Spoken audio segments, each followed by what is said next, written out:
السلام عليكم ورحمة الله وبركاته يا أحلى أخوات. رمضان كريم وكل سنة وانتوا طيبين.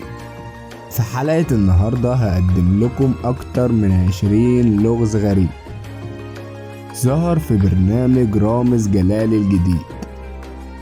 رامز جاب من الآخر لسنة 2024. تابع معايا الحلقة للآخر وهتتعرف وهتشوف حاجات كتيرة ما خدتش بالك منها ولا لاحظتها في مقلب رامز جلال في الحلقات اللي فاتت كلها. بس قبل ما ابدأ الحلقة عاوزك تصلي على أشرف الخلق سيدنا محمد ويلا بينا.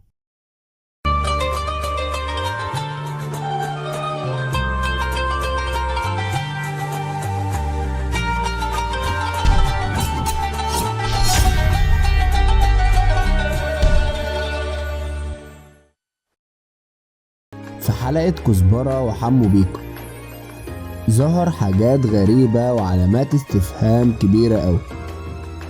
في الحلقة دي أول لما ظهروا هما الاتنين ودخلوا الأوضة السوداء وشافوا رامز جلال، لقينا ايد شايلة كاميرا وطالعة من فتحات الديكور اللي في الأوضة. لو المشهد ده مش واضح أوي هعرض لكم صورة تانية أوضح بكتير. أظن هنا واضح أوي إن واحد من فريق التصوير إيديه باينة وظاهرة في كادر تصوير المقلب. ده مش كده وبس وإيديه بس اللي ظهر، ده هو نفسه ظهر كامل وهو شايل الكاميرا ووشه ظهر في الشوت والمخرج ما خدش باله وعدى اللقطة. طب ازاي؟ الموضوع ده ظهر اكتر من 5 مرات في المشهد بتاع الأوضة السوداء بس. 5 مرات ايديه بتظهر في الكادر وبتبان في الشوت، وكل شوية بما ان المخرج مش منتبه يخرج ايديه من الفتحة دي شوية، لدرجة ان ايديه كلها الاتنين كانت بره في الكاميرا كمان وهما بيدخلوا النفق وبيسيبوا الأوضة السوداء. حاجة زي دي المفروض ما تعديش على مخرج كبير زي محمد نصير، وهو اللي أخرج أجمل مقالب رامز جلال قبل كده زي رامز عنخ آمون ورامز واكل الجو ورامز تحت الأرض. ومن أجمل مقالب رامز جلال بالنسبة ليا هو رامز عنخ آمون. ده كله يبين لك إنه مخرج كبير وشاطر وما ينفعش غلطات زي دي تظهر وما ياخدش باله منها. كمان في نفس الحلقة رامز قال لبيكا شيل كزبرة علشان يجيب المفتاح من الفتحة دي اللي في الديكور. لو تاخد بالك ان الفتحة اللي في الديكور دي كبيرة قوي وممكن كزبرة يعدي منها اصلا ويخرج من المقلب. لما حمو بيكا شاله كان يقدر يعدي وينهي المقلب بتاع رامز زي ما هو كان عايز في الحلقة، وبيحاول يبين ده من عصبيته لما كان بيزعق.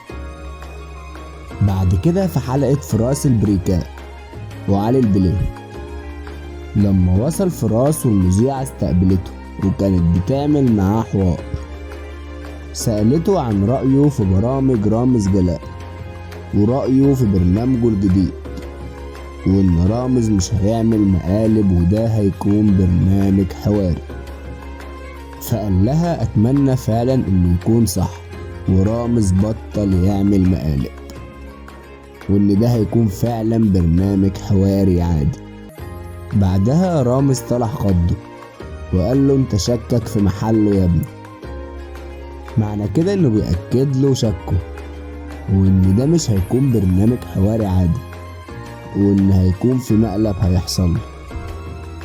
لغز كبير جدا إن إزاي فراس البريكان ما أخدش باله من كلام رامز وما تخيلش إن رامز ممكن يغدر بيه ويخليه ضحيته في مقلب رامز السنة دي. في حلقة عبدالله السعيد وكهربا في الحلقة دي هم عالجوا المشكلة اللي اتكلمنا عليها فوق وتعالجت شوية عن أول الحلقات لما كانت بتظهر، وحطوا ستارة سودا في الفتحات اللي في الديكور علشان ايد المصور ما تبانش والكاميرا تكون مختفية شوية. بس في الحلقة دي ايد المصور والكاميرا ظهرت برضو تاني، يعني كده هم عرفوا انه كان في خطأ في التصوير وما ينفعش ان ايد المصور تبان، وحاولوا يصلحوه وبرضو مظبطتش معاهم وظهر تاني في الكادر. لغز كبير قوي كمان في الحلقة دي، كلنا عارفين ان كهربا عصبي جامد، وكان باين فعلا في المقلب انه عصبي وانه مش عاوز يكمل المقلب. انا عاوزك تبص على الفتحة بتاعت الديكور دي كمان، واسعة جدا. هما الاتنين بصوا عليها وكهربا رفيع شوية، كان يقدر يعدي منها وما يكملش المقلب زي ما هو كان عاوز، بس هو ما عملش كده ليه؟ علامة استفهام كبيرة جدا. نيجي لحلقة حمادة هلال وأحمد فهمي. رامز كشف لهم جزء من المقلب بالغلط وهم برضو كملوا ومحدش اعترض، ده لو ما كانوش فعلا عاوزين يحصل فيهم كده. قبل الجزء بتاع الكوبري اللي رامز بيرميهم منه، رامز أخد منهم التليفونات والساعات الغالية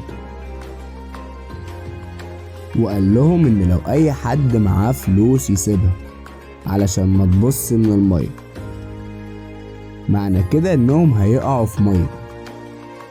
وكشف عن تفصيلة المقلب دي بالغلط ومحدش منهم اعترض. لغز غريب جدا برضو انهم ازاي ما اعترضوش ورفضوا يحصل فيهم كده ان رامز يرميهم في المية بعد ما عرفوا رامز كشف لهم بالغلط. قبل ما اخلص الحلقة عاوز اقولك اني من محبين رامز جلال ومن اكتر متابعينه، بس اكتشفت الحاجات الغريبة دي في البرنامج فحبيت اعرضها لكم. وبس دي كانت كل حاجة في حلقة النهاردة عن ألغاز غريبة جدا حصلت وظهرت في مقلب رامز جلال ومحدش أخد باله منها ولا انتبه لها. ما تنساش تعمل لايك واشتراك في القناة وشير الفيديو لاصحابك وصلي على أشرف الخلق سيدنا محمد. كده أنا خلصت الحلقة وبس، سلام. رامز على MBC مصر، رمضان يجمعنا.